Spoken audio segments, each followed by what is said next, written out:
was not the best. The Tale of Two Kitties, if I remember the. Oh, dear God. I usually love puns like that, but like these are just daggers in my heart right now. But the first one, I'll be honest, man. I actually kind of enjoyed the first one. Okay. I think the first one really was. It felt like the classic cartoon Garfield. Speaking of cartoon characters, look at this Game & Watch coming through here. All papered up, ready to go against the PT that good old MPT BBM Beast likes to employ.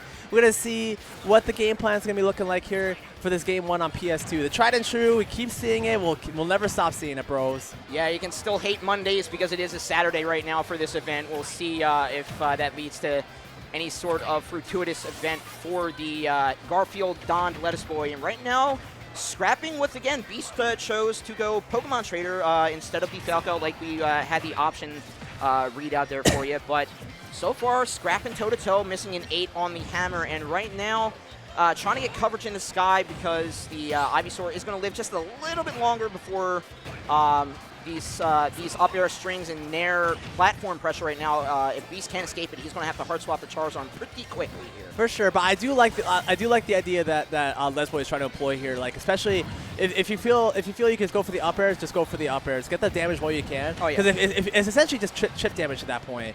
And in particular, PT, all the characters, the biggest issue is the fact they have a very hard time landing. But you know. They don't have a very hard time taking stocks with that forward air that Charizard has, man. That takes stocks really, really early. Oh, yeah. I think the tool set that Mr. Game & Watch has in the air, I mean, he's got a very impressive aerial movement.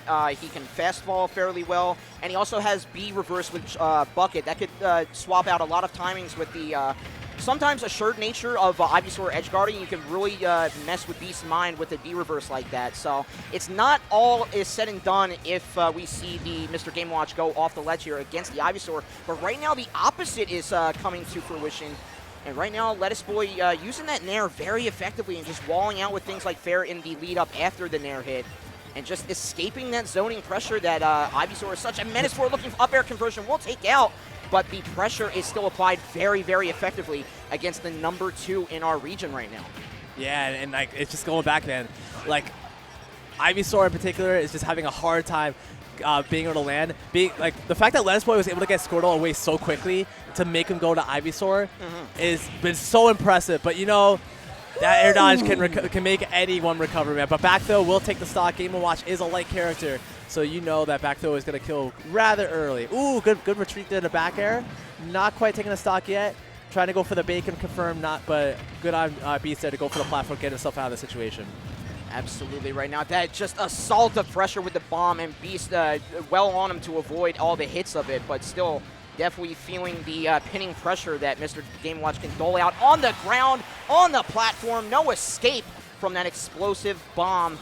And now with one stock apiece, it's going to be relying on Squirtle to maybe get one more combo started. But like I said before, Game & Watch can assault Squirtle fairly well in the skies, and he can escape that ground game that Squirtle's known for with that out of shield up B. It's going to be really hard for that Squirtle to peg down that Game & Watch. That's why we've seen the swap to Ivysaur now, trying to get a track, but he air dodges out. Great job avoiding things, like I said, with his fast aerial movement.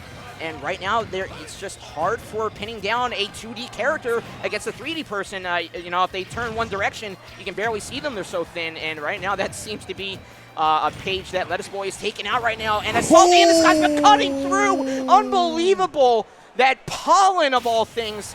It is still summertime. You're still getting the runny nose. And Mr. Game & Watch has a honker of a nose. Cannot escape it. Great conversion to steal that one away from LettuceBoi. You could tell that LettuceBoi was so dead set on that fair hitting to be able to get him off stage and really find the ledge trap there. Yeah. But what they didn't anticipate was the fact that actually extended Ivysaur's up air, the extended the box, and lo and behold, up air can take a stock very quickly.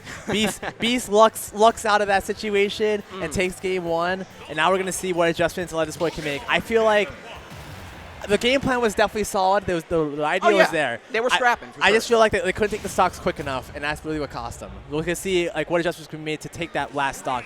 Talon City, very interesting here. I think this is a good spot here just because LettuceBoi died most of the times due to getting hit vertically. So now having this high platform here will definitely help them out in that regard. Yeah, and the one thing that is working against just Game & Watch as a character, and the one thing that LettuceBoi needs maybe is something like a kill confirm, but Game & Watch doesn't really have a whole lot of effective kill confirms. You know, down smash and maybe neutral beat being the only thing that could cut off stage like that. Down smash, you know, with the bury assurance, you can get a kill that way, but the way that you have to, you know, be up close and personal with your opponent to really rip that off, and with the speed of Squirtle and the just throwing him in the skies for LettuceBoi, from Beast rather, to just cut off that bury option as we see there. Nearly takes out, but Town and City pick coming in clutch for Beast there that time around.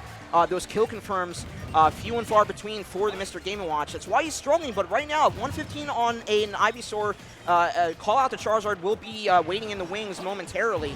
So it's not out of the woods entirely for Beast, as we see the even hit right there. Very nice job. For sure, and in particular, Beast right now, it was not anticipating the fact that the forwarder there has 2 hits. One of them that actually could, like, makes the opponent stutter, the other one the explosion.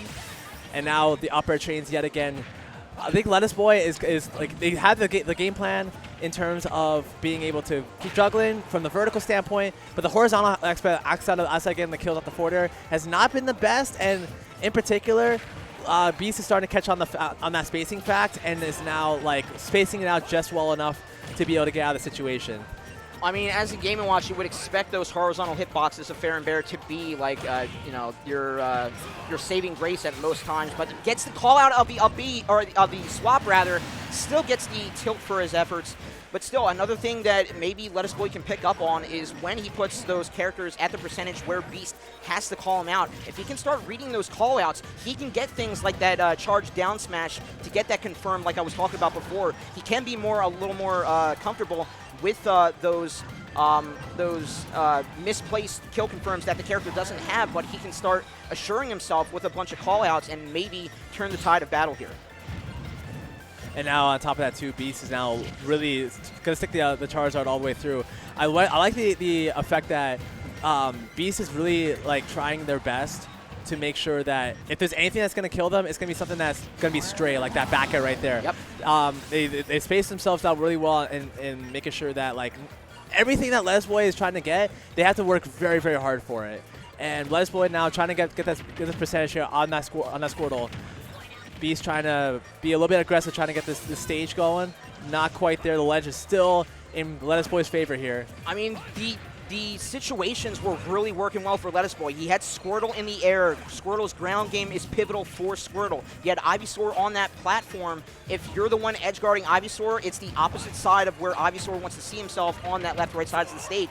So right now, the character choices and in the situations that they're in are really working well for LettuceBoi. That's why it's not all said and done here. And if LettuceBoi is now playing a faraway game, he's playing a lot more patiently, trying to get his moment to strike in. Cannot get that. Now, a little too far left on that platform. May have hit if he was in the center, but now, again, LettuceBoi's time to strike is off that whiff up smash, and now still playing very, very patiently. I really like this against the Charizard. Beefy hit on that left and right sides of the stage. He is gravitating towards it, but he's not committing a whole lot to moving into Charizard, not letting anything rip, and not giving himself a disadvantageous state.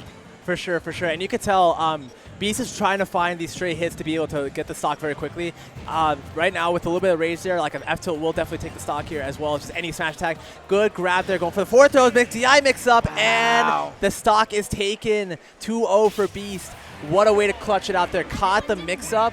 I bet you that LettuceBoi was anticipating an up throw. Did not get it, ended up getting a forward throw, and their stock got taken. I mean, I was expecting it too, so. For sure, for sure. It's an incredible mix-up. Great job, Beast. Moving on to top 32 with a 2-0, but a tough 2-0. Absolutely, yeah. The adaptation that LettuceBoi was moving in, and just these situations like I hearkened to right at the end there. He found Squirtle in the air. He found Ivysaur off stage. It's just a lot of things going in the corner of LettuceBoi.